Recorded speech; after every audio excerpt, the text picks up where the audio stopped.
Last week, reports surfaced that multiple teams were inquiring about the availability of San Francisco 49ers wide receiver Brandon Aiyuk.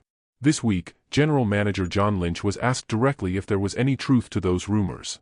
Rather than shutting them down, Lynch gave a calculated response that hinted at the team's current mindset regarding Aiyuk's future. That typically happens with really good players. I remember 2 years ago having similar conversations. You get calls, and you always listen to calls, Lynch said. Lynch then took a bigger picture approach, discussing the team's salary cap concerns and long-term strategy.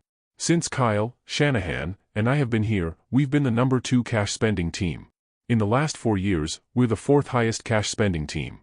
So at some point, you have to reset a little bit, or at least recalibrate. You can't just keep pressing the pedal. Lynch also emphasized the importance of getting younger, something the 49ers failed to do while making a Super Bowl push. I think there's some good that can come out of that. We need to get younger. I think we're the oldest team in football after trying to make a run last year. I think it's good to constantly get younger. Our draft class last year was a great move toward that.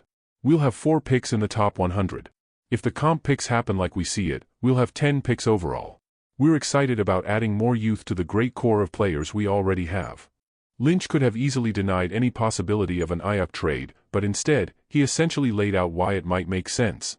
The 49ers need to free up cap space and infuse the roster with young talent.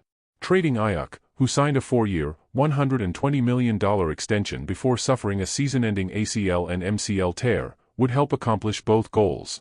Translation: the 49ers overspent in recent years and now need to make financial adjustments. Trading Aiyuk, arguably one of the most overpaid players on the roster, is on the table. Had the 49ers made the move last offseason, they likely could have secured a first-round pick in return.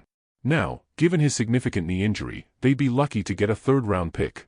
While Lynch didn't outright say Aiyuk will be traded, his response left the door wide open. With the 49ers looking to balance financial responsibility and long-term roster building, a trade could be a real possibility, especially if they get the right offer.